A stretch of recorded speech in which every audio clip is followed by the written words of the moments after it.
Good morning. It's good to be with you this morning and to get to worship with you and to sing alongside you and hear all those wonderful voices ringing out in praise to God.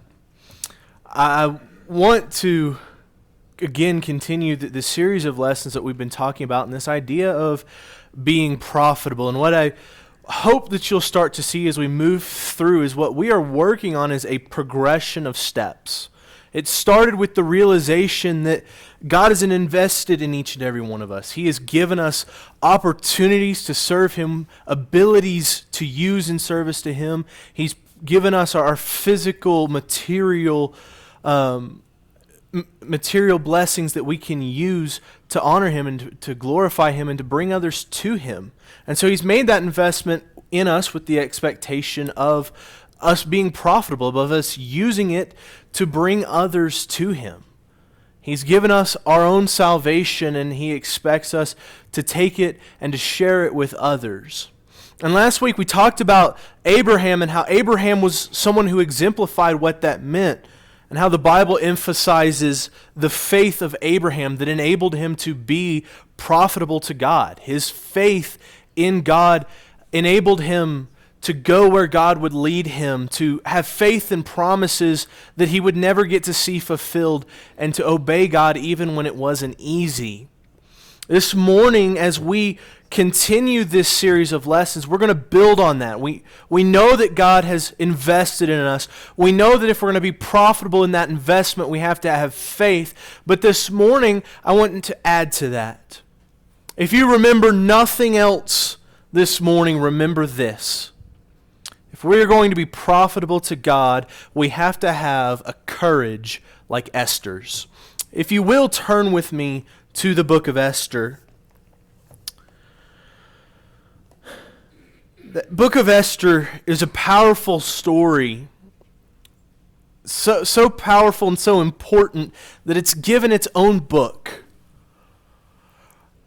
For sake of time, we can't read through all 10 chapters of the book of Esther, but I highly encourage you to read through it because it is a wonderful and powerful story about how the faith and courage of one family will save all of Israel. All of God's people will be saved by this one family and their faith and their courage.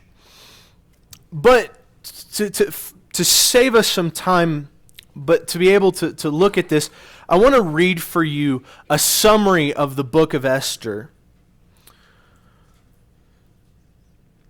The book of Esther tells the story of a Jewish woman named Esther who becomes the queen of Persia through a series of extraordinary events.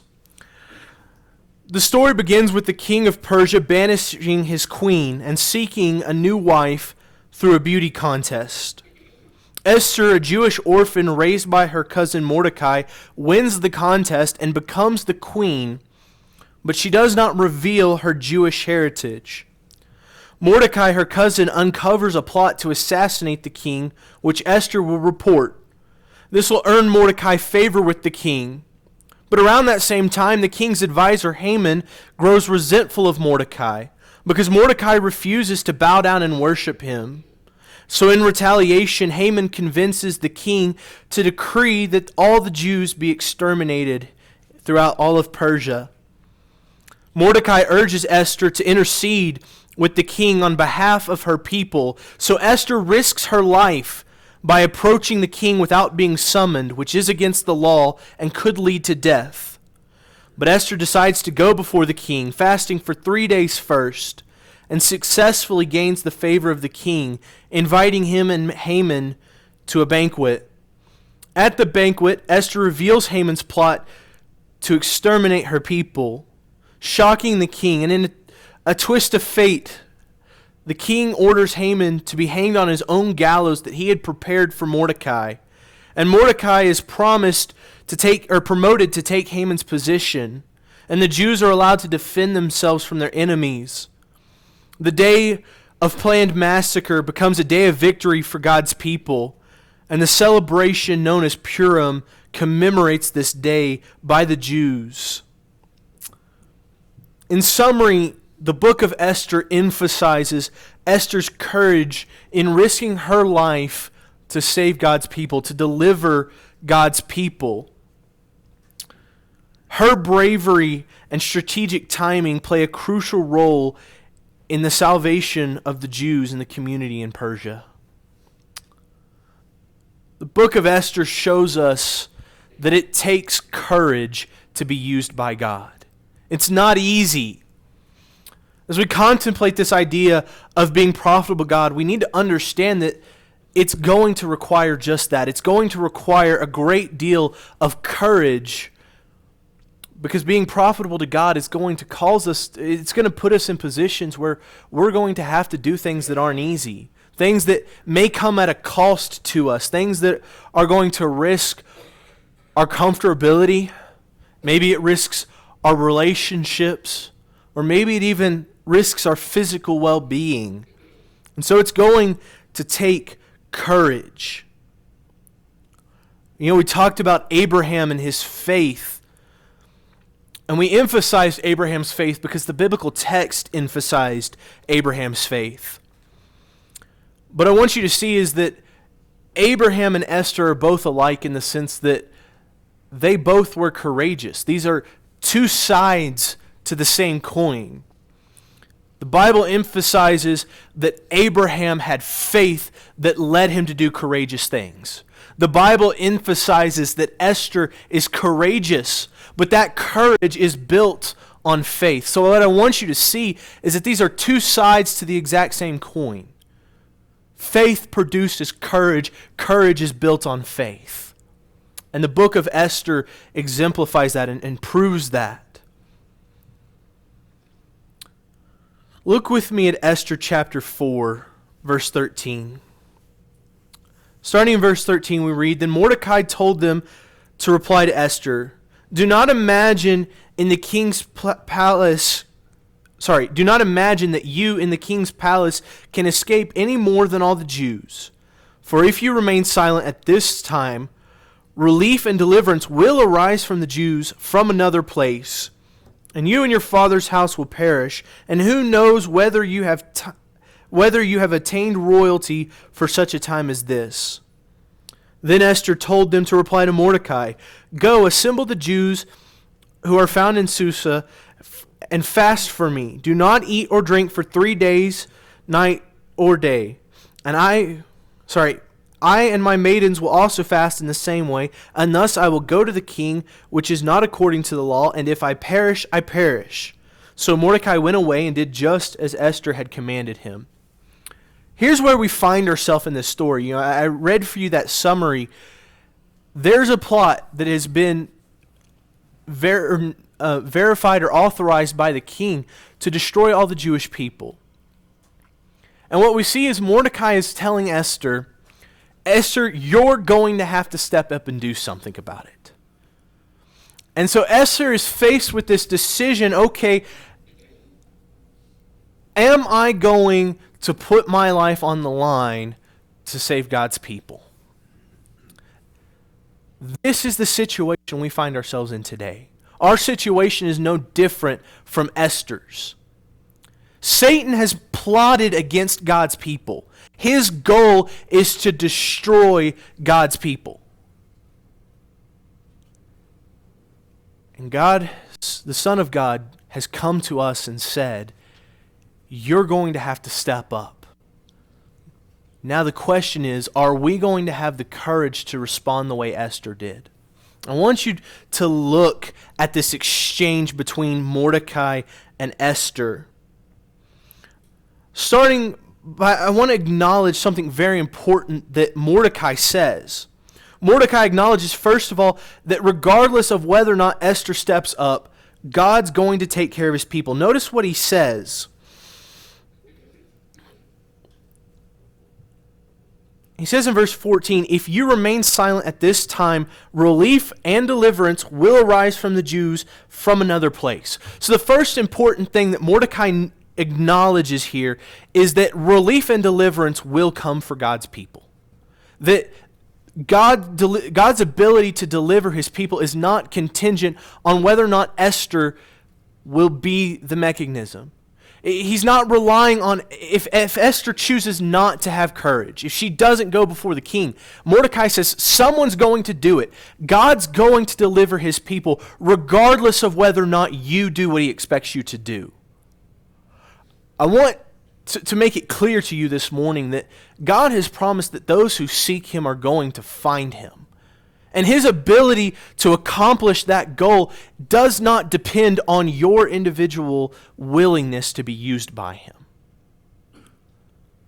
But Mordecai notes something about this.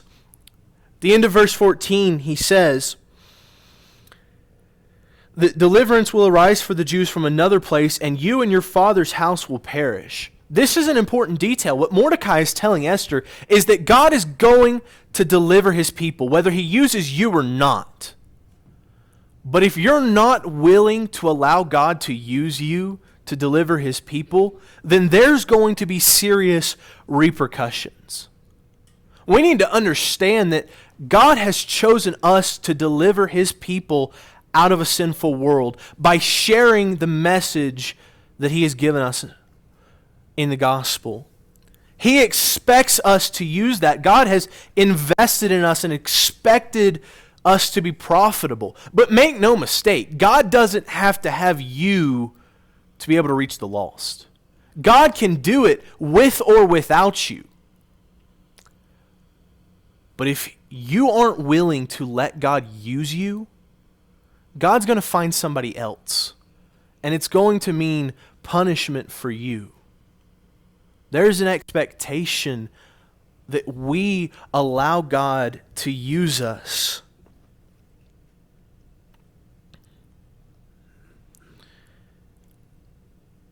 Mordecai acknowledges if Esther doesn't step up to the plate, it doesn't mean God's plan doesn't get accomplished. It just means that it doesn't get done through Esther. And that will serve to the detriment of Esther and her household. It won't hurt God's plan, it'll only hurt Esther. It doesn't hurt God's plan when we fail to allow him to use us. It only hurts us.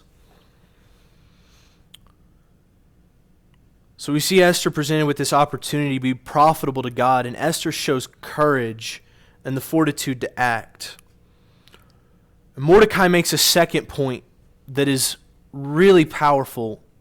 Notice what he says in verse 15. The end of verse 14. He says, "And who knows whether you have obtained royalty for such a time as this?" Do you remember? I really briefly went over it. But if you look back to the first few chapters of Esther, what you see is this narrative where the king is having this banquet and he gets drunk. And in his drunken state, he commands his queen to come to him so he can parade her around. And the queen refuses to be paraded around. So the king gets mad, and in his drunken state, he listens to the advice of someone who rashly tells him to banish his wife. So he does that. He banishes his wife, but then he sobers up. And in his sobriety, he realizes what he's done, and he's filled with regret. And so his advisors, to console him, tell him, host a beauty pageant. We'll just find you a new wife. And this is the series of events that leads to Esther becoming queen. It's a weird story. It's the odds of Esther being chosen are wild. Why Esther? And Mordecai says, you don't know. Maybe this is why. I think about that in light of my own life and the experiences that I've had in my own life. I've gotten to do some pretty cool things. I've gotten to visit some pretty neat places and have some pretty neat experiences. And in those moments, sometimes it's easy to think, oh, well, this is cool.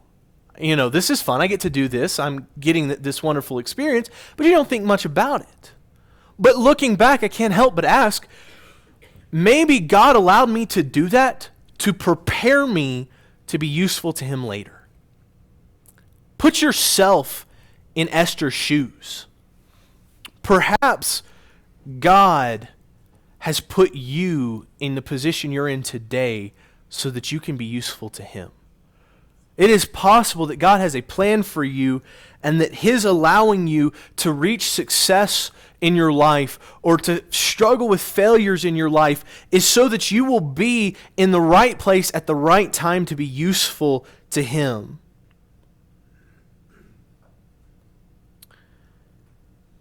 Esther has faith and courage.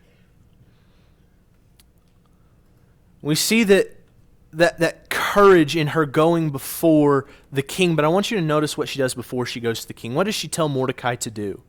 She tells Mordecai to fast for 3 days. 3 days, Mordecai and all of the Jews around will fast and pray. The idea of fasting, it's not just that they're denying themselves food. The idea is they're replacing mealtime with prayer time. So for 3 days, they are going to God in preparation for Esther to go before the king. Esther herself is going before God in preparation to go for the king. So she has this courage to go to God that's built on this faith. And this is where it gets practical. When I talk to Christians about their walk, their Christian walk, what I find is that whether people realize it or not, they struggle with courage far more than they struggle with belief.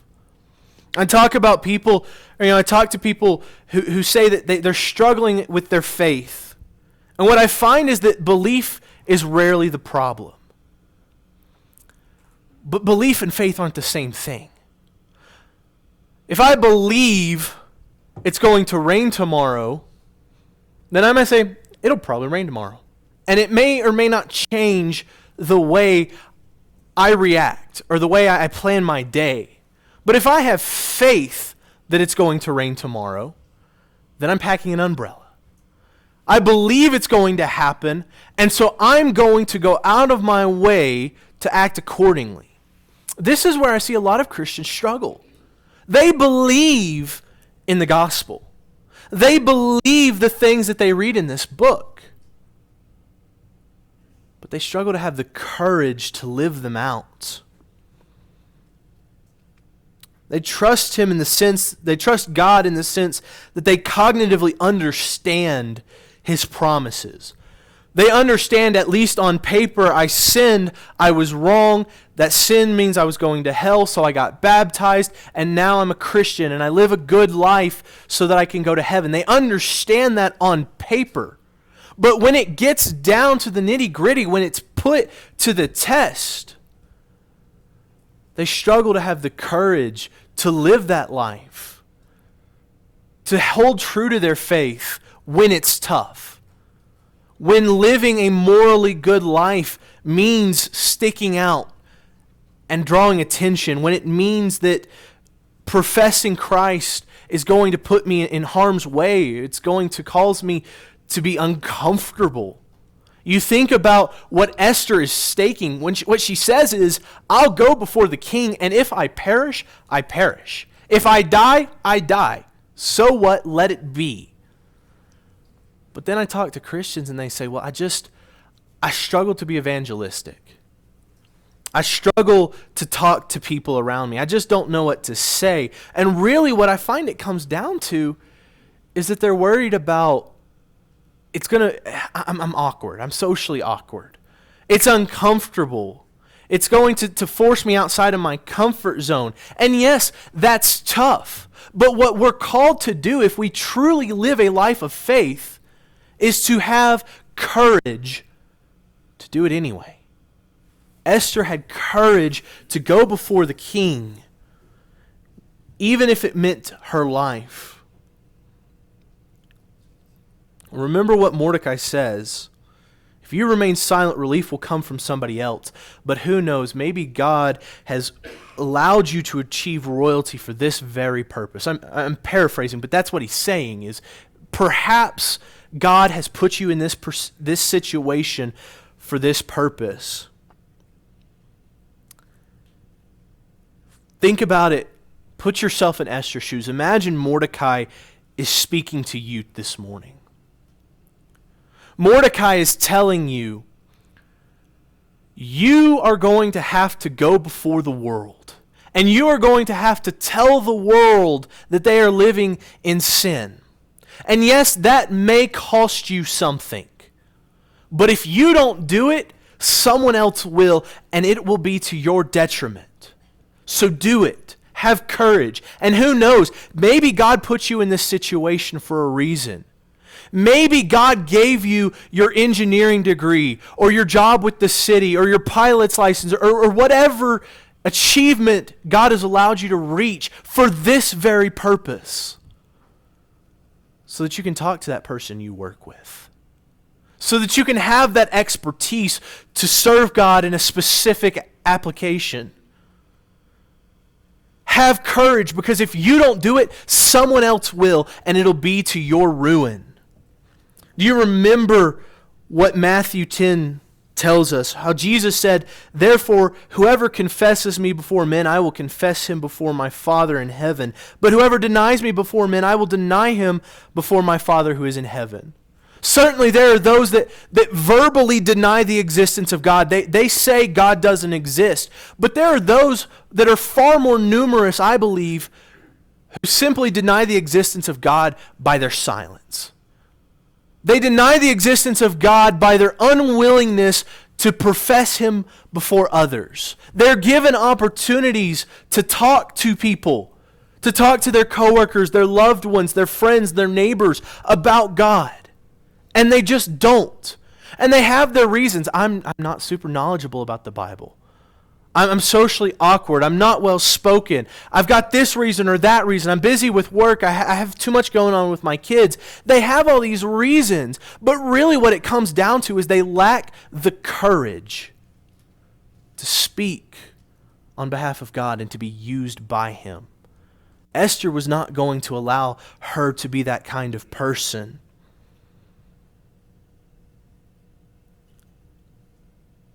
Esther says, "Pray for me because I'm going to be useful to God."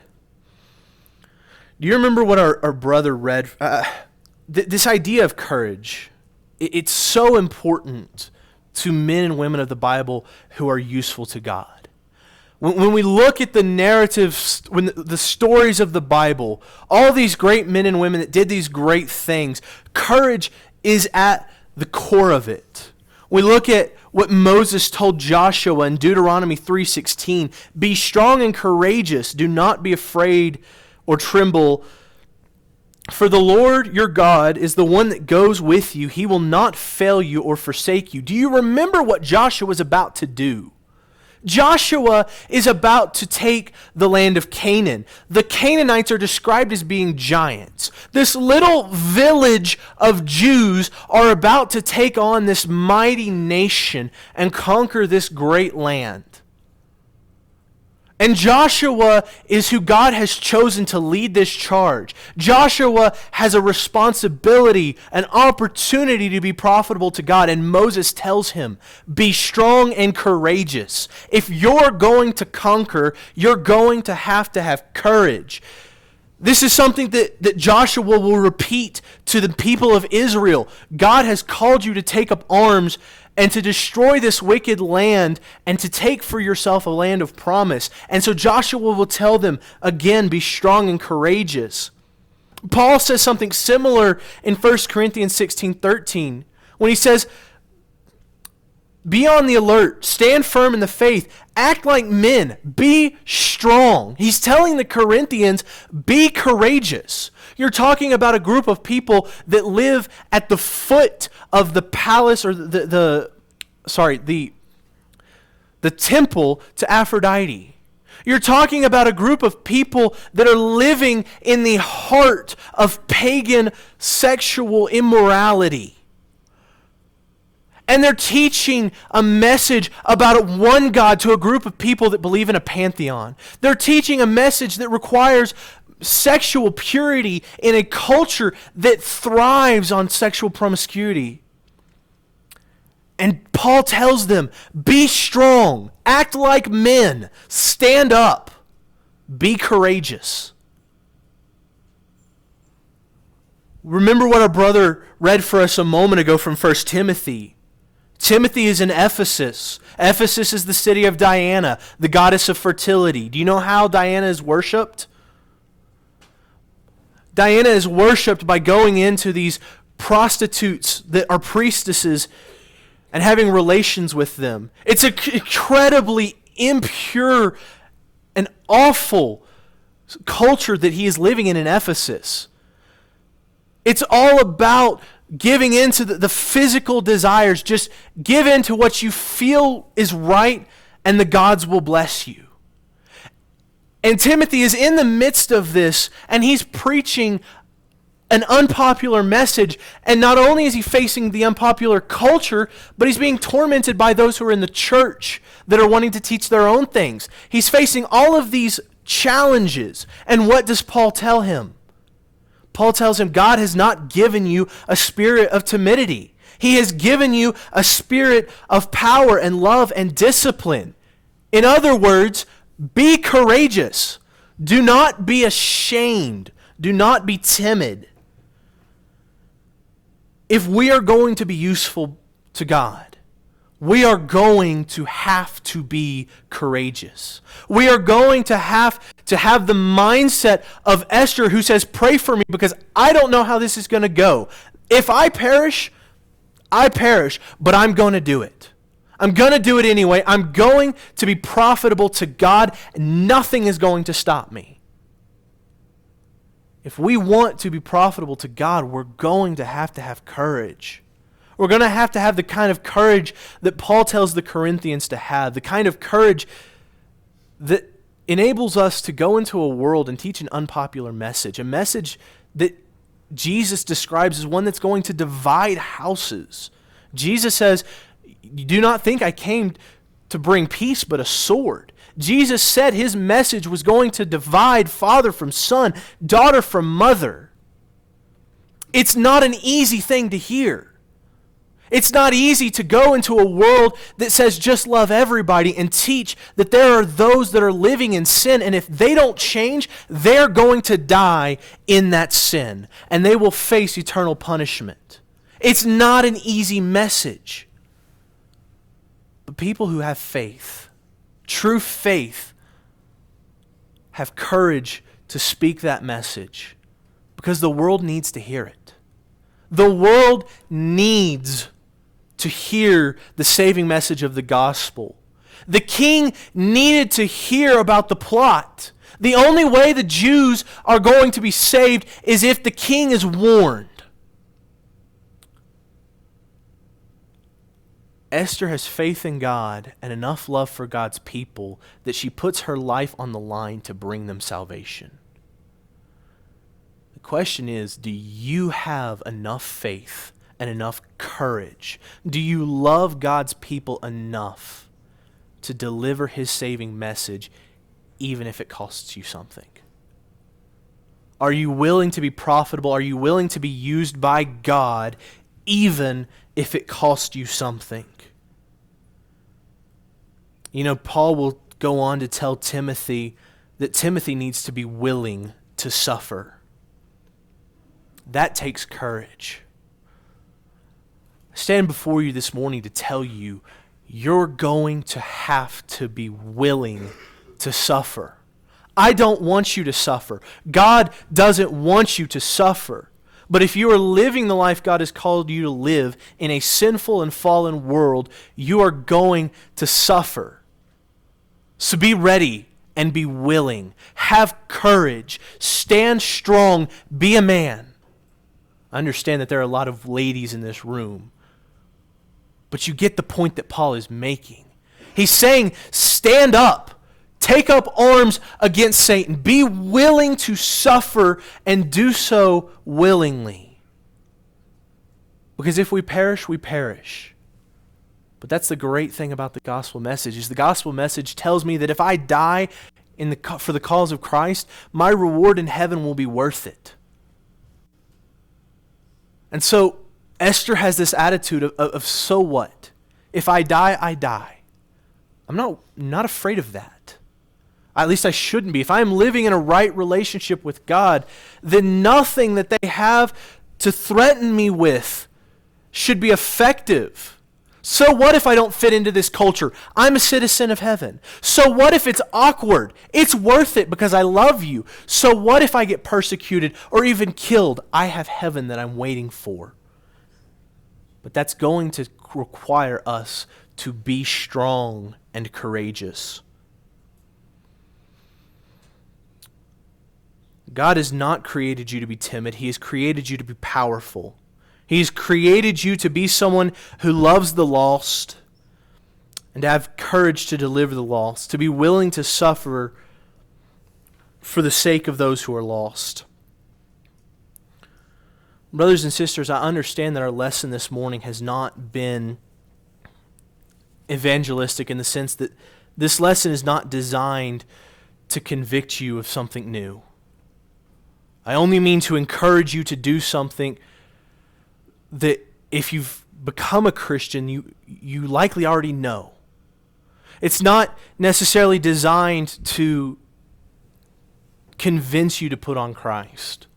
But the reality is that if you're here this morning and you haven't put on Christ, then we want to urge you to do so, but we want to urge you to do so with the understanding that if you put Christ on in baptism, it's going to cost you something. And you're going to have the courage and the willingness to pay the price. But the promise of heaven is so worth it. The promise of an eternity with God where we don't have to suffer anymore. We don't have to live in sin. We don't have to experience pain and suffering. That's going to be worth it. But it's going to take courage.